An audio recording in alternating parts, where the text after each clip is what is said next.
Welcome, Leverage Addicts. In this episode, I want to discuss with you how we can build a resilient property portfolio in 2023 and weather the market volatility. Now, investing in properties can be a very lucrative way to build wealth, as you guys have known if you listen to the channel or if you're a property investor yourself. But it's never without risk. So actually, to help navigate these risks, we'll be looking at 4 strategies on how you can build a resilient portfolio. This includes diversification, risk management, due diligence, and staying flexible. Now, how do you actually apply those things into your property investing? I'm going to dive into those in just a minute, but whether or not you're just starting out or looking to take your portfolio to the next level, tune in and learn how you can build a portfolio that can withstand the ups and the downs of the market. The first one that we're going to talk about is diversification. What does that mean? Well, simply put, is putting your money in different places so you don't have all your eggs in one basket. How do you apply that in property portfolio building? Well, there is this concept that I like to share with my team and also with my clients, and it's called the property pyramid. Now, it's nothing new or special, and I'm not the author of that idea. The simple idea of the property pyramid is that you want to have a mixture of properties in this pyramid. And just to give you an example, we always talk about the 3 C's, because in properties, there are capital gains, the capital improvement, and cash flow. And so some properties are potentially more focused on just having capital gains because it's in a really good location and there's a lot of future development in those areas, and those tend to have better capital gains in the long term. Capital improvement means that you could actually spend more money to increase the value of these properties, and you can increase the cash flow as well. And then lastly, you've got cash flow properties where potentially when you buy it, it's got a lot higher rent, but it might not have as much capital gains in the future. But data has shown, and we always talk about this with the clients as well, sometimes even in the regions where cash flows are higher, you don't actually see too much difference in capital gains. But that could be another conversation that we have in another day. By understanding these 3 C's principle, it's going to allow you to structure your portfolio a lot better, because the advantage for you is that, well, if you have some properties that are going to have future development, you're going to be able to sell your capital gains property, have that capital, and then put it in the development that you have. And if you have cash flow, it's going to allow you to sustain the portfolio in the long run. And this is going to be really good, especially if there are changes in the market. Because if you just had a portfolio of just new builds or just units, when the tax rule changed, there was a massive down on those market prices, especially for units, for example, because it's not tax deductible anymore. It was the bottom of the market for properties, investments. It wasn't that attractive. The second thing that is going to allow you to really push for is also your borrowing power, because if you have a portfolio that's a bit more balanced, you perhaps have a land bank and then add a property with high cash flow, it's going to increase your leverage power in the long run. So just to give you an example, like how I structure my portfolio, I would say I'm probably slightly lower on the cash flow side because I kind of took advantage of, being able to run a business and have a slightly higher servicing income than a normal individual. But I still make sure that I go for things that have high cash flow. So my property pyramid, I have a home and income that's a land bank that I'm going to be building 8 houses or 8 units on it, where I'm going to take advantage of the tax deductibility on those new builds, and it's going to allow me to have a significant equity uplift as well. Now, how do I actually make sure I can hold on to that? Well, naturally, it's already got like a 5% yield, but interest rate is 6.5%, so it's not really going to be sustainable if I just had that property. So I have 2 other properties that are sort of in that 9-10% yield range where it's cash flow positive on day one. And by structuring the portfolio that way, I know it doesn't matter what's going to happen in the market, I'll be able to hold on to those property at any given time. So that way, this is a much more balanced method to build your portfolio. The second thing that you got to look at is your risk management. Now, this thing about risk on a property portfolio, simply put, it's just your cash flow and whether or not you're building a margin of safety when you're buying those properties. Now, margin of safety, if you've already got a property portfolio, you already bought it, then you're not going to be able to control that. But when you're buying, that's the most important thing. We talk about this. How do you buy under value? And there are usually 4 values that you want to buy under. The first one is the market value. This is just looking at recent sales. The second one is the renovated value. So could you buy a property where potentially if you renovate it, it's still undervalued in terms of comparing with properties that are renovated in that particular market? And then the third one is, could you buy under mini development value? So what does that mean? If you maybe extended a house, or you built a minor dwelling, or you just did a simple subdivision, could you make money that way and have some built-in equity on that property?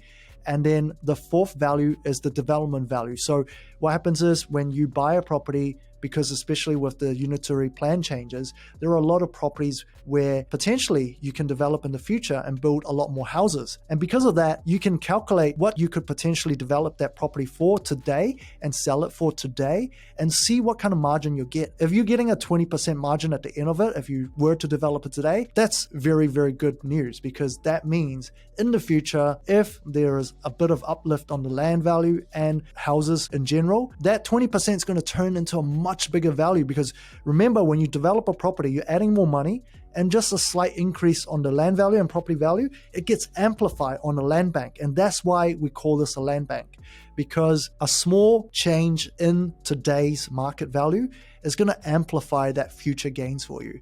So when you want to buy property undervalued, those are the 4 things you want to look at. And if you can tick all 4 boxes, that is almost like a risk-free deal, and you ought to figure out how you're going to do that deal. Now, the other thing that we're going to talk about is the cash flow, because cash flow is what's going to allow you to service the debt. And it's important that I stress about this being servicing the debt, because cash flow doesn't just mean like, okay, you're getting some rent and you should be happy. You should know how much cash flow you're getting to actually pay for your mortgage. And because properties is less attractive without leverage. And what that means is if you can't borrow money on the property, it's probably not the best investment, because property is less attractive if you're just buying it for the cash flow and capital gains. I think if without leverage, you're better off to invest in, like, say, for example, businesses or shares, because there would be a higher return. And mortgage coverage is a thing that we try to push with our clients, because mortgage coverage is to measure how much mortgage you can service with just the rent. And this is very crucial. And the other thing that you need to monitor is the cash on cash return. Because when you have a portfolio, you want to look at how hard the cash is actually working, how hard the equity is working. And by understanding what cash on cash return is on your portfolio, you're going to be able to find better opportunities that's going to be replacing some of the existing equity, and it's going to allow you to have a better return in the long run. To give you an example, because what happens is you might have noticed capital gains on most properties will outpace rental growth. Capital gains outstrips rental growth, meaning your capital gains is going to rise faster than what the rental market is going to give you. And remember, it is the old school mentality to keep those properties forever. Like, it's a different tax rule in America, because you're claiming depreciation, you have to pay capital gains tax. But for us, we don't. And that kind of leads me to the next idea of regular monitoring and rebalancing. And that's the third principle you need to stick with.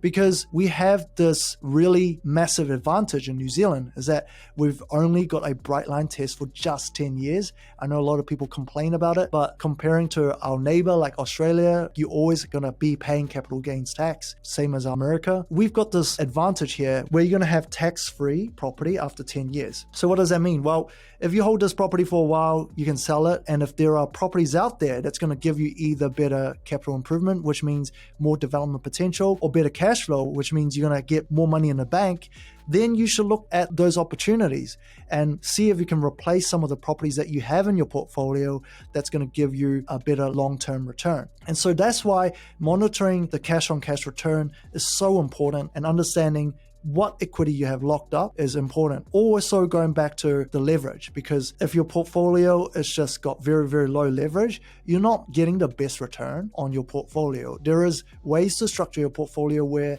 you're still having debts on it so that you're getting the maximum capital gains on that particular portfolio, and you can measure the cash on cash return. So a quick plug-in, if you guys want to look at case studies on cash return and also how you can apply the maximum leverage on your portfolio for best growth, you can check out the masterclass Stage 3. It gives you actual case studies. The last thing we need to focus on as a principle to weather the storm is have a long-term mindset and focus on the long-term goals.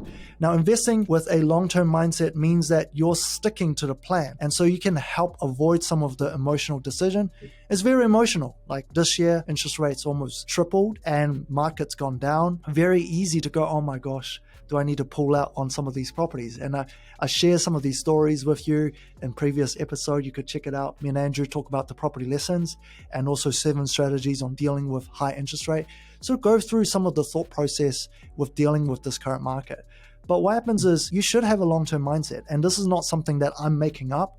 It's something that if you listen to the gurus that have lived through multiple cycles in the market, that's the same principle that they preach. And what does that mean? You really want to just project 10 to 15 years out and think in decades opposed to 2 to 3 years. If you can build your portfolio that way, that's going to allow you to really think how you're going to build a more sustainable portfolio. And that's going to make you think about cash flow and your development potential, right? If you're just building a portfolio with just new builds, like low cash flow, low improvement value, that's not going to be a really, really good long-term portfolio. I don't disagree with new builds. I think you could have 1 or 2 in there, but overall, you definitely want a mixture of properties. And then you want to avoid taking punts on the short-term interest rates as well. This is really important. We always talk about interest rate averaging, but better yet, I think you should think about averaging on 3 to 5 years interest rate, because on day one of your property, you don't feel comfortable taking it on the 3 or 4 year rate because the cash flow is so low. It's probably not a decision you should make. You should really think about how you can fix it for longer term. And if you're comfortable with that projection, that's going to give you certainty and it's going to lower your risk. That's the deal you should go for. So really think about the long-term interest rates as well. So in summary, those are the 4 things we should think about. The first one is diversification. And what it means is to have a good mixture of properties in your portfolio. Second one is risk management. And risk comes down to your margin of safety when you buy the property, and then also your cash flow management as well. The third one is regular monitoring and rebalancing. What that means is looking at your portfolio assets and see if there are better opportunities that you can add into the portfolio, take out some of the lower yielding properties, take out some of the properties that you can't really add more value to. If it's already off the bright line test, you can replace it. But even if it's not, just to give you an example, I am currently thinking about, okay, well, which piece of land can I replace?